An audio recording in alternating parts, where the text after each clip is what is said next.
scrolling down. Now's one. Whoa! Kaz Golgari plus white! Merfolk! Okay. Kaz Zonot Kingpin. Orzhov plus Simic. Oh my god. Merfolk Vampire 1/6. Evolve. Oh yeah. I love Evolve. Evolve, man. Whenever Kaz Zonot Kingpin evolves, each opponent loses life equal to its power. You gain life equal to the life lost this way. Why was this not Atraxa? Why, that would have been an amazing Atraxa. Oh I my know. gosh. Like, oh Like, my I gosh, know. like I'm shivering again. Oh, Like, that's could have done. that's the life gain from Orzhov, the Simic Evolve. It is literally just pairing up the two abilities. And I'm like, over here geeking out, like, why is this not in Magic?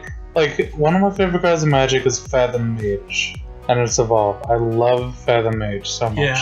I love the Elusive Crassus because I used to kick his ass with Elusive Crassus. Yeah, he got smug with it too, like after the game. I'd evolve him 2 or 3 times, and he's like, well, what am I gonna do? I can't block him. You're taking 4, boy! That was back in the day. That was back in the days where we only used intro decks. Do you remember those days? Yeah, I got called an intro deck user by one of my friends at school. Yeah. Yeah. We were just having fun. That was like a cool little collection thing. And like we just like went and fought and back and forth. Everyone at F&M had these like ridiculously over like synergized shit. But this was like, you have one mythic, hope you draw it. Kaz was a vampire bloodbound who controlled a small territory in a rich district. When a Zonot opened nearby, he saw an opportunity to exploit it as a tourist attraction. He tried to strike a deal with the Simic, but they refused to work directly with their Orzhov enemies. Finally, Kaz was able to strike a deal. He would gain limited access to the Zonots, and in exchange, he would allow Simic biomancers to study his vampire physiology. Oh my gosh! Curiosity got the best of the Simic, and they agreed to the deal. Using that initial deal as a foothold, Kaz was relentlessly. I will make noise this whole time. Come on, you gotta try Transylvania. You gotta like, he is a Transylvania vampire. Oh yeah. Well, if I'm going vampire, I want to go for a more regal tone. Okay. Like world conquering type tone. Through a combination of that there hers and. Oh my god, I cannot do this right now. Nope, that's how we have to do it now. Using that initial deal as a foothold. Using that initial deal as a foothold, Kaz will relentlessly to expand his influence of the Senate through a combination of coercion, manipulation, and trading flavors. I love it so far! Oh my gosh, keep going! He gained the allegiance of a great number of semi-culminating members. Oh my god. Now is the undisputed master design, which he uses both as a source of revenue and the trading grounds for his own personal personal undead mutant army. Oh my gosh. Oh my god. He's making little zombie octopi hybrids. Oh my god, that is a Kingpin thing to do. That is, like, he knew he would outlast them, so he was like, why don't I just, like, insert myself into this building, gain everybody's trust, and once everybody who's in charge is dead, those who are still alive will look up to me, because I'm older than them, bitch. Right? Evolve. Just the fact that, like, he comes into play and he slowly drains your life and gets powerful, like, and he's like 1/6, like, so only more powerful creatures will activate him. And the thing is, I know he's a 4-drop for 1/6, but he doesn't start powerful, he colludes. Right. He makes sure gets what he wants. Yeah. Also, you can go with cards that already in those Abzan colors. There's that tree folk dude that makes you attack with toughness, so you're already like playing into this, like, the tricolor. You're just adding blue for Evolve.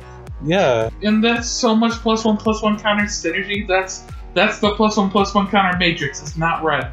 Why was this not Atraxa? Because they needed to print a Planeswalker Commander eventually. Yeah.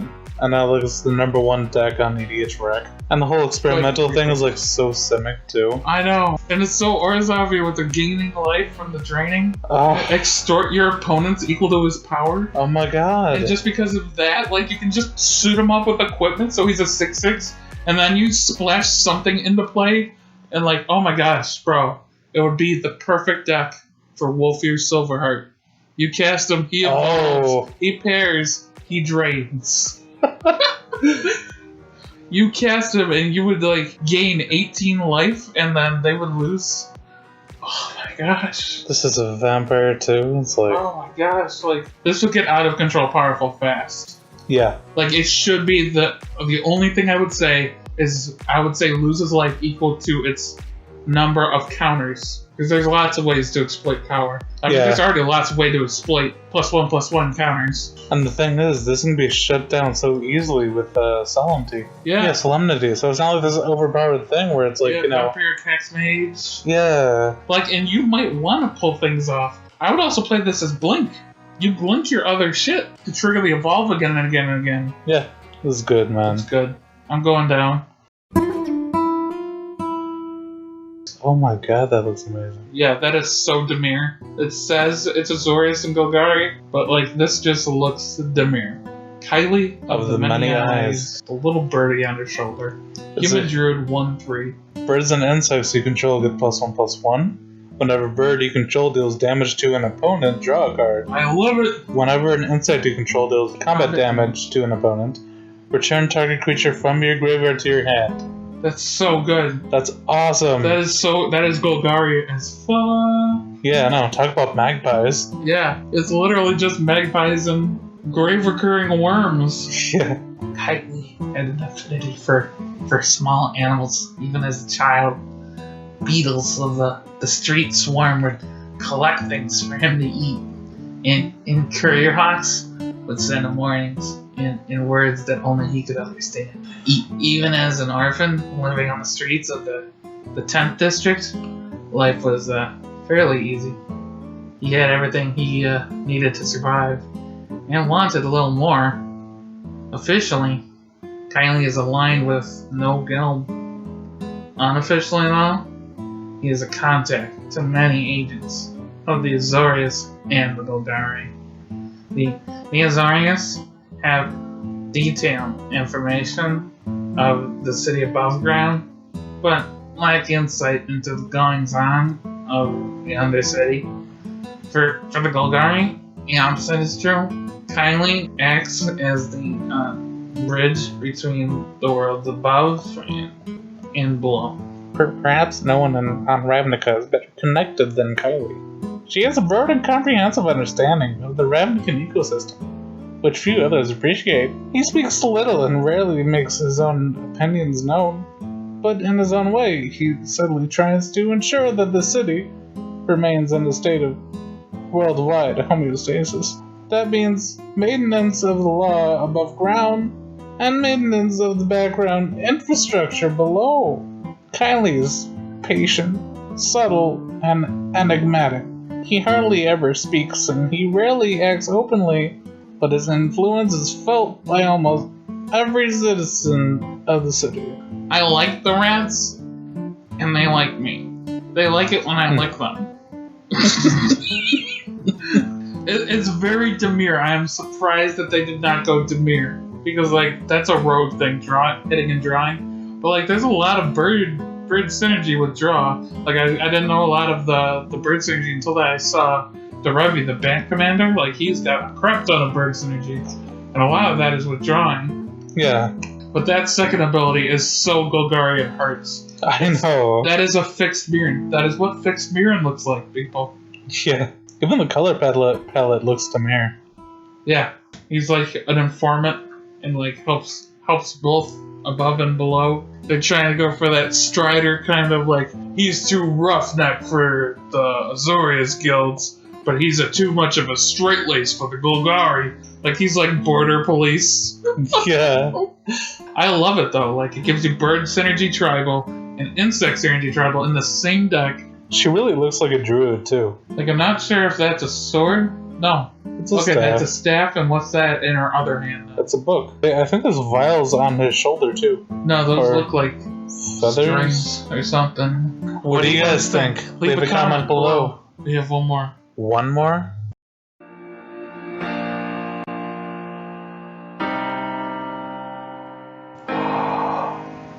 Oh, a tree! Oh my god. Stathos, Tree of Souls. I'll read along as 09. Defender, pay X, exile target creature card in a graveyard with CMC X. Oh. At the beginning of your upkeep, create a token that's a copy of a creature card exiled with Stathos, Tree of Souls. It's a colorless spirit in addition to its other types. Oh my gosh, this is the color scheme. It's not red, so it's a Traxa. It's Selesnya with Dimir, the Tree of Souls. I really like the art on that. Yes. Really like it. It looks like it even has a skull up at the top. It's got people walking around the bottom. I love when it includes scale. Oh my god. It's like extending its roots into other graveyards. Like manifesting those souls. Oh my god. It's like a God-fearing gift almost. It's so cool. Being able to instantly respond to a graveyard spell like that, it's so good. That's so cool. You just hold up your mana. Oh my god. You need to stick around for a while. And it's a token, too. So you don't get to do the crazy-ass bunky shit. So it's fixed. And you still have to pay its mana cost. So you're literally just playing cards out of other people's graveyards. I would run nothing but board wipes. I'm just like speechless, like between the art and its like functionality. Yeah. It's like just I'm in awe. Flavor win, art win. Once the demiplane of a Skyrim overlaid Ravnica, the spirits of dead Ravnicans that wander there, close to their native plane, but forever out of reach. Then the mending happened, and the Skyrim was cut off from Ravnica completely, or so the sages believe. Dun dun dun! In fact, there is one transplanar link between the two worlds. Stathos, the Tree of Souls. Stathos sits in the middle of it. It's hold on. Stathos is literally the world tree. What do you mean? It's Yggdrasil. What? The tree that connects the 9 realms of Norse mythology. Oh, Norse. Or Norse. Come on. Yggdrasil, man. You should know that.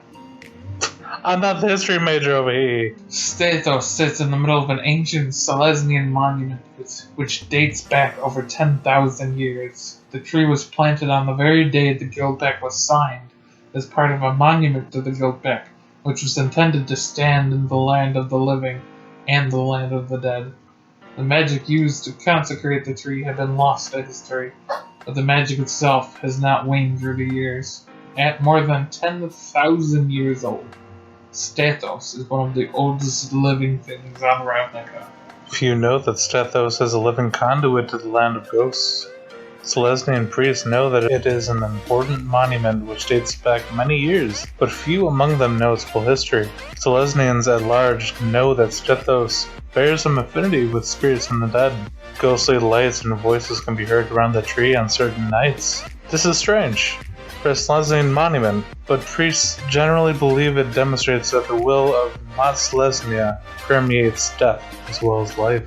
A select few Dimir agents know of Stathos' secret, and they relentlessly work to exploit it. Oh yeah!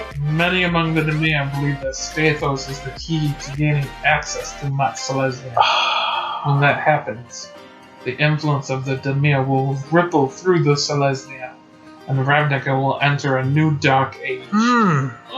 Others among the Dimir believe that Lazav used Stathos to communicate with Zadok, the old Dimir guild leader. If he did, he certainly isn't telling. And Stathos itself is good at keeping its secrets. Oh, it directly ties into Lazav. I know. Oh my god. I would have Lazav in here in a heartbeat, just for that. I know. A select few Dimir agents know of Stathos' secret.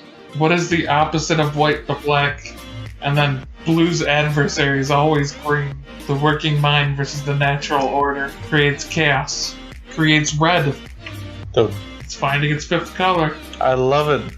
This would work even on a plane that's not Ravnica. It is a good card concept. Defender 09.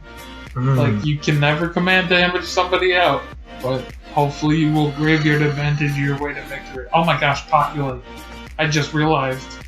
Oh yeah. Being able to populate, the druid that lets you populate, there's a Celestian guild mage that lets you populate, there's an enchantment that says at the beginning of your upkeep populate. So at the beginning of your upkeep you create a token, and then you populate that token. Yeah. Bro, having two, you exile somebody's Grave Titan or Sun Titan, and now you have two, and now they can attack. Yeah. And you can go Spirit Tribal to benefit from all the tokens you make. Dude, it touches into both Selesnya and Dimir workings. Right. Is the tree of life and death. Okay, that's rockin'. Yeah. Rockadaka. Yeah, it's been a hell of a ride.